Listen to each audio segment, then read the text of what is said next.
স্বামী আর স্ত্রী সহবাস করার পর চারটি কাজ করা হারাম। চারটি কাজ কখনো করা যাবে না।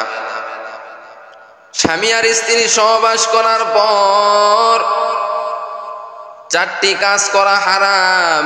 মায়ার নবী রাহমাতুল লিল আলামিন চারটি কাজ করতে নিষেধ করেছেন। এক নাম্বার হলো নামাজ পড়া যাবে না। সহবাস করার পরে স্বামী আর স্ত্রী নামাজ পড়তে পারবে না। তবে নামাজ পড়তে যদি চায় তাহলে তাদেরকে গোসল করে নিতে হবে। গোসল করার পরে যদি নামাজ পড়ে তাহলে তাদের কোনো গুনাহ হবে না।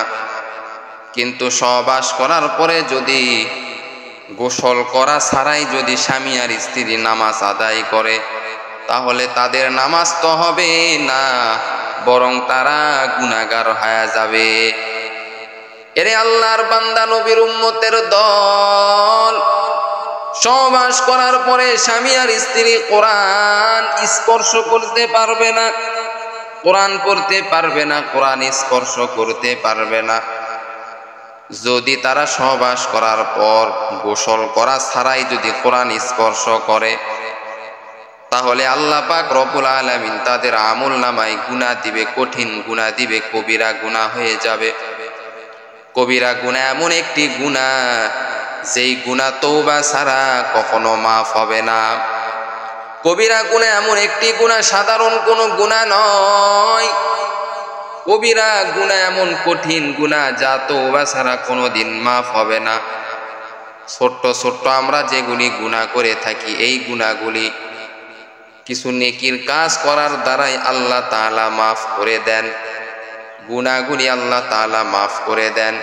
কিন্তু কবিরা গুনাহ এমন একটি গুনাহ, বান্দা যখন কবিরা গুনার পরে, কবিরা গুনাহ করার পরে আল্লাহর কাছে হাত তুলে যতক্ষণ পর্যন্ত তওবা না করবে, ইস্তিগফার পাঠ না করবে, আল্লাহ পাক রব্বুল আলামিন ওই বান্দাকে কখনো মাফ করবে না।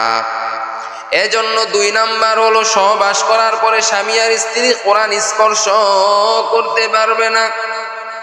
এরে আল্লাহর বান্দা যুবক ভাই, এরপরে 3 নাম্বার হলো মসজিদে গমন করতে পারবে না, মসজিদে প্রবেশ করতে পারবে না। স্বামী আর স্ত্রী সহবাস করার পর গোসল করা ছাড়া মসজিদে প্রবেশ করতে পারবে না। সহবাস করার পরে যদি গোসল করে নেয় স্বামী আর স্ত্রী, গোসল করার পরে যদি মসজিদে প্রবেশ করে তাহলে তারা প্রবেশ করলে কোনো গুনাহ হবে না। 4 নাম্বার হলো বাইতুল্লাহ তাওয়াফ করা যাবে না। সহবাস করার পরে স্বামী আর স্ত্রী বাইতুল্লাহ তাওয়াফ করতে পারবে না। বাইতুল্লাহ তাওয়াফ করতে পারবে না, কঠিন গুনাহ হবে তাদের আমলনামায়। আল্লাহ পাক রব্বুল আলামিন তাদের আমলনামায় কঠিন গুনাহ দিবে, কবিরা গুনাহ লিখবে। এই 4টি কাজ বান্দা কখনো সহবাস করার পরে করা যাবে না। করা যাবে কখন? যখন বান্দা সহবাস করার পরে দ্রুত গোসল করে নিবে। গোসল করার পরে যদি এই 4টি কাজ করে তাহলে কোনো গুনাহ হবে না, কোনো গুনাহ হবে না। এই 4টি কাজ করতে পারবে, কোনো সমস্যা নাই। কিন্তু বর্তমানে দেখা যায় অনেক যুবক যুবতী রয়েছে, তারা সহবাস করার পরে তারা সুন্দর করে গোসল করে না। গোসল না করে তারা নামাজ পড়ে, এমন ব্যক্তি যদি থাকে তাহলে সাবধান হয়ে যাও। ওরে নবীর উম্মতের দল, যখন তুমি নাপাক হয়ে যাইবা তোমার শরীরটা নাপাক হয়ে যাবে। সহবাস করার পরে যখন তুমি নাপাক হয়ে যাবে সুন্দর করে তোমাকে গোসল করে নিতে হবে। এমন ভাবে গোসল করে নিতে হবে যেন তোমার শরীরের প্রত্যেকটা জায়গায় যেন পানি পৌঁছে যায়। এরে আল্লাহর বান্দা বান্দিরা, নাপাক হওয়ার পরে গোসল তাড়াতাড়ি করতে হবে, কোনো দেরি করা যাবে না। দেরি করলেই কঠিন বিপদ আসবে। ওরে আল্লাহর বান্দা বান্দিরা, এজন্য সাবধান। আল্লাহর আইন মেনে চলো, রসুলের কথা মেনে চলো। আল্লাহর আইনের মধ্যে শান্তি রয়েছে, রসুলের কথার মধ্যে শান্তি রয়েছে। আল্লাহ তাআলা যা হুকুম করেছেন যেটা করতে বলেছেন ওটা করলে ওর মধ্যে ফায়দা রয়েছে, যেটা নিষেধ করেছেন ওটা না করলেই ফায়দা রয়েছে, উপকার রয়েছে। আল্লাহর নবী যেটা করতে বলেছেন সেটা করার মধ্যেই উপকার রয়েছে। আল্লাহর নবী যেই কাজ করার নিষেধ করেছেন ওই কাজ না করার মধ্যেই উপকার রয়েছে। এরে নবীর উম্মতের দল, আল্লাহর কোরআন এবং রসুলের কথা মতো তুমি চলো, আল্লাহ পাক রব্বুল আলামিন তোমাকে জান্নাত দিয়া দিবে। আল্লাহ রসুল পয়গম্বর সাল্লাল্লাহু আলাইহি ওয়াসাল্লাম মৃত্যুর আগে সাহাবাই কেরামদেরকে বলে গেলেন, ও সাহাবাই কেরামরা, আমার সকল উম্মতদেরকে বলে যাইতেছি, ভালো করে শোনো, আমি নবী তো চিরজীবন থাকবো না, আমি তো চিরজীবন থাকবো না, আমার তো ইন্তেকাল হয়ে যাবে, আমি তো মৃত্যুবরণ করব, কিন্তু আমার ওয়ারিস গণেরা থাকবে। ওয়ারিস হলো আলেম উলামারা, ইন্নাল উলামা ওয়ারাসাতুল আম্বিয়া, উলামায়ে কেরামরাই হলো নবীদের ওয়ারিস।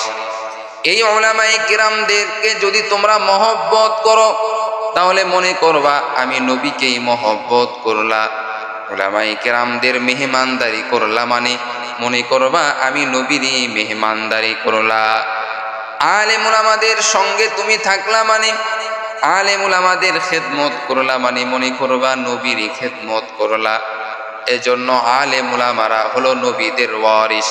ইন্নাল উলামা ওয়ারাসাতুল আম্বিয়া, উলামায়ে কেরামরা হলো নবীদের ওয়ারিস। উলামায়ে কেরামরা তোমাদেরকে এক আল্লাহর কথা বলবেন, আল্লাহ রসুলের কথা বলবেন, কোরআন হাদিসের কথা বলবেন, জাহান্নাম থেকে তোমাকে বাঁচাইবেন, জান্নাতের পথে নিয়ে যাবেন। যারা আলেম উলামাদের কথা শুনবে আল্লাহ পাক রব্বুল আলামিন তাদেরকে নবীদের সঙ্গে জান্নাতে দিয়া দিবে।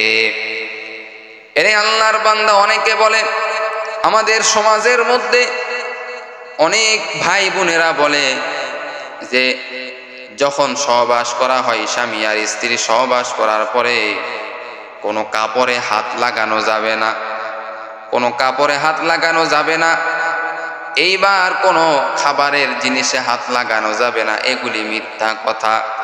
সহবাস করার পরে গোসল না করা পর্যন্ত যেই চারটি কথা বললাম, এই চারটি কাজ ছাড়া সকল কাজ আপনি করতে পারেন। 1 নাম্বার হলো নামাজ পড়া যাবে না, 2 নাম্বার কোরআন স্পর্শ করা যাবে না, 3 নাম্বার মসজিদে গমন করা যাবে না, 4 নাম্বার বাইতুল্লাহ তাওয়াফ করা যাবে না। এই সহবাস করার পরে নাপাক হওয়ার পরে আপনি এই 4টি কাজ ছাড়া যত কাজ রয়েছে সব কাজ আপনি করতে পারবেন। এই 4টি কাজ ছাড়া আপনি যে কোনো কাজ করতে পারবেন, কোনো বাধা নাই। তবে বান্দা সহবাস করার পরে অতি দ্রুত গোসল করে নেওয়াটাই উত্তম। যখন সহবাস করলেন, গোসল করলেন, করার পরে আবার এই 4টি কাজও আপনি করতে পারবেন, কোনো সমস্যা নাই। এরে নবীর উম্মতের দল, আল্লাহর কাছে দোয়া করো, হে আল্লাহ আপনি আমার মৃত্যুটা সহজ করে দেন, আমলের মধ্যে যেন থাকিয়া যেন কবরে যাইতে পারি, কোরআনের আইন অনুযায়ী চলে যেন কবরে যাইতে পারি, আল্লাহ রসুলের কথা মতো চলে যেন কবরে যাইতে পারি। যেই বান্দা এইভাবে আল্লাহর কাছে দোয়া করবে, আল্লাহ পাক রব্বুল আলামিন তার জীবনের সব গুনাহ খাতা মাফ করে দিবে। কোরআনে আল্লাহ তাআলা যা কিছু বলেছেন, আল্লাহ রসুল হাদিসে যা কিছু বলেছেন, যা কিছু করতে বলেছেন তা আমরা করব, যা কিছু নিষেধ করেছেন তা থেকে আমরা বিরত থাকব। ইনশাআল্লাহ আল্লাহ পাক রব্বুল আলামিন আমাদের সকল গুনাহ খাতা মাফ করিয়া আমাদেরকে জান্নাতের মেহমান বানায়া দিবে। আল্লাহ পাক রব্বুল আলামিন আমাদের সকলকে কোরআন হাদিস অনুযায়ী চলার তৌফিক দান করুক। সকলে বলেন আমিন।